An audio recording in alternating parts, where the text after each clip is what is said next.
The only 4 Audis I would ever buy. I've never been the biggest fan. Their vehicles often understeer, and while a lot of them have some of the best all-wheel drive systems, I've never found most of their driving experiences all that exciting, except for a few key vehicles, and I want to talk about that. And unfortunately, a lot of their electric vehicles have suffered the fate of reliability, and the e-tron has been one of those leading the charge for massive depreciation and just lacks the luster. I never felt like going entry-level Audis, and I do believe some of the A4s and some of those A3s are just models that I know they fill a gap in the market, but just have never resonated. They feel like vanilla yogurt.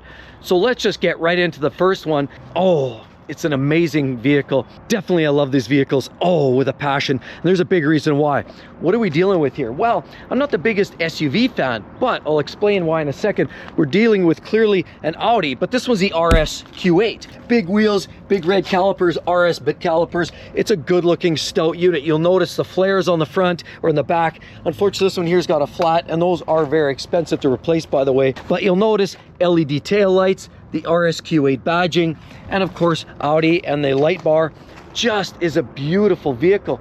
You get beautiful glass on top, this chrome detailing up here, or brushed aluminum all over. There's detailing all over the vehicle, but it's not about that.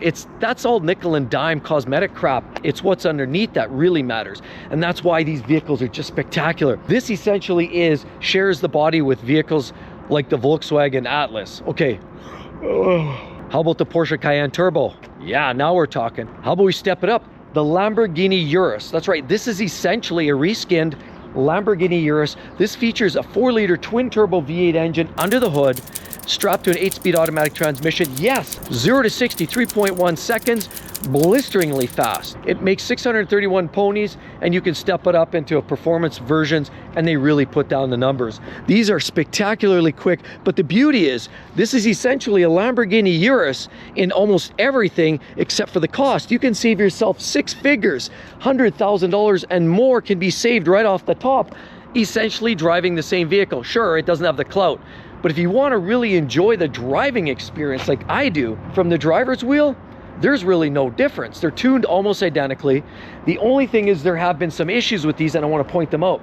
There have been a few complaints about people suffering some electrical system failures. In other words, it just blanks right out and it has to be called, of course, the dealer to come pick you up. Now, it's a high performance machine and there will be the odd flaw, but that seems to be far and few between. Alternator issues seem to be an issue as well in the control module, which happens to be more affected with coolant leaks. The starting system, fuel pumps, fuel control modules, but that does seem to afflict many Audis. And if I'm going to buy an Audi with 631 horsepower, or I'm going to buy an Audi that has 188 horsepower that does the same thing, call me superficial, this vehicle here is the one to get. The RS Q8 absolutely looks spectacular. It's got an adaptive air ride suspension system on here as well, blistering performance. And even with a few little issues here and there, the interior quality is really second to none. It's some of the best, nicest interiors you're gonna find anywhere in the business. These big wheels here, these are 23-inch rims right there, 23-inch wheels. They are massive. Now they're gonna be expensive, and everything with this vehicle is gonna be pricey to maintain, from tires to brakes. You've got these large brakes right here, to any kind of electrical failures or other mechanical problems. It's not necessarily a cheap car, but it's actually a relatively reliable one when you compare it to other vehicles in the segment. Try to compare it to anything like Range Rover. Of course, Porsche, you got the same issues. And Porsche gets touted as some of the most reliable luxury brand. This essentially is a Porsche Cayenne on steroids. And that's why, with the quality interior, the quality exterior, the fit and finish, the performance, absolutely, without question, you can save hundreds of thousands of dollars over a Lamborghini Urus, and you're driving a Lamborghini Urus. The RS Q8 by Audi, definitely love this one. Another one that should be obvious, the Audi R8. I saw one the other day just ripping on it, and it sounds spectacular. Audis, they started off with a V8. You can get a manual gearbox, all-wheel drive quattro system.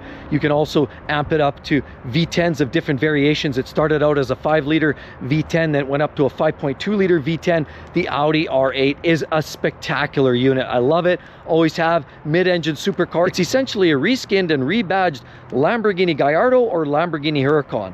absolutely amazing, stunning to look at, even better to listen to, and phenomenal to drive. I love the Audi R8 Supercar Deluxe without spending the supercar dollars. Right here's the next car that I would definitely own in a heartbeat. I truly love these cars, and I have ever since they've shown up. The Audi RS7 is their premium hot rod, full-size sedan. Love this car to death. It's absolutely spectacular. It also shares a very similar engine as many of their others. The RS6 as well as the RS Q8 share the same 4-liter twin-turbo V8. This one here puts out about 621 horsepower and a ton of torque. This is absolutely spectacular to look at. I've always loved the fastback look. Now we've got an aftermarket carbon wing on this vehicle here. They've got some aftermarket rims, but these cars are absolutely gorgeous in every stretch of the imagination. Now there have been a few issues. Reliability overall for a car of this level of performance, 0 to 60 in 3 seconds, you will anticipate a few little issues here and there. Of course, with tall rims, you're gonna have a lot of frequent blowouts. You hit potholes in some of these dirty cities, you're gonna have potential failures there. Suspension, control arms, not uncommon. The front end is particularly fragile. Air suspension systems, and as well, there's problems with the turbos in some of the early generation 4-liters where the oil starvation would hit the turbos and they would burn out because the strainers would plug off. That's a common issue. Electrical gremlins from time to time, infotainment, sunroof, and the likes. Some people say the steering is a little bit vague. In other words, you can't really find center.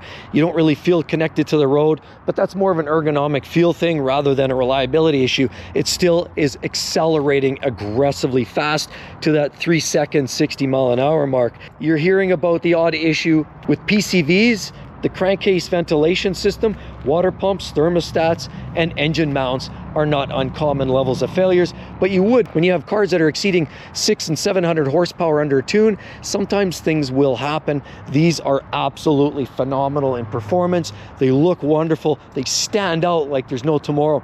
And really, when you break it down, what does this compete with? The M5 by BMW, as well as Mercedes-Benz E63S. This one probably has the most flair, the best design, in my own personal opinion.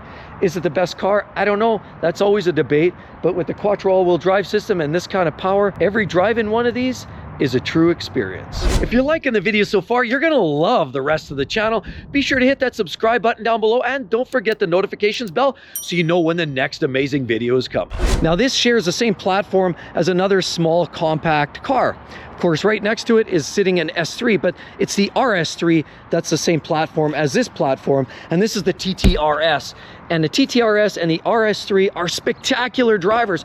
I've driven these and I'm absolutely in love with the way they drive. They're fast, they're furious, small footprint, they go like quick, and they're lightning. And it's that turbocharged 2.5-liter 5-cylinder engine under the hood that is absolutely glorious. It sounds like a mini V10. It actually sounds like a young Huracan or Lamborghini, if you will, but it's much, much cheaper. These are fast, fun, and a lot of greatness wrapped up in a little package. Of course, you get the Audi LED headlights, you get the beautiful front honeycomb style grille in the TTRS. This is a quattro, but it's not the true quattro system. This is the Haldex, which is a little bit different, more tuned rather than for off-roading and bad driving conditions, rather than it's tuned more for performance grip. But right here, you get the RS calipers, you get the big, beautiful laser cut rims there, nice contours, fold-away mirrors. You don't get the roof on top, but with the RS3 you would.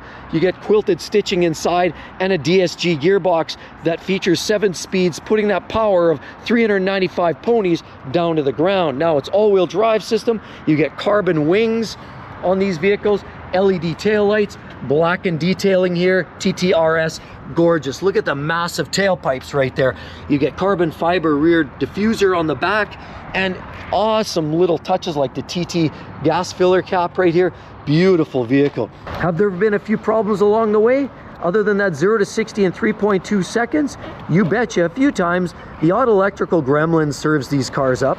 And with neglect and poor maintenance, the DSG 7-speed gearbox has been known to fail, so you've really got to change your fluids and do your maintenance on that, or it will let you down. But it's a high-performance machine, and hard power shifts to get to that 0 to 60 in just a tick over 3 seconds means that it's doing a lot with a little bit. So yes, This vehicle needs more maintenance. Cooling system issues, suspension problems can be a little bit problematic, as are electrical gremlins from time to time on some of these. Some people have commented with turbocharger failures, but a lot of times what my experience is in, turbochargers are failing because people don't give them the proper warm-up or cool down. The bearings wear out because you've got hot oil circulating. You turn the car off, you've got to let it cool down for a minute or so prior to shutting it off. Other than that, these cars are fast, and they shouldn't be this quick. They actually go almost like the R8, but for fractions of the money. They look great, they're fun to drive, they're practical because you have back seats in there, and the RS3 is the same package as this S3. Essentially, other than it gives you the better engine, it also has the 4 doors, gives you seating in the back. You get the big sunroof on top or carbon fiber roof, LEDs, and a set of quad exhaust tips like that. So whichever way you go, the RS3 or the TTRS, absolutely stunning cars that are fast, furious, and really only 2 other Audis I would ever consider owning. They're so much fun, you've got to forgive them for their faults. And of course, right there with the most reliable vehicles you can possibly imagine in one collection. Hope to see each and every one in the next one, everybody. See you then. Bye-bye.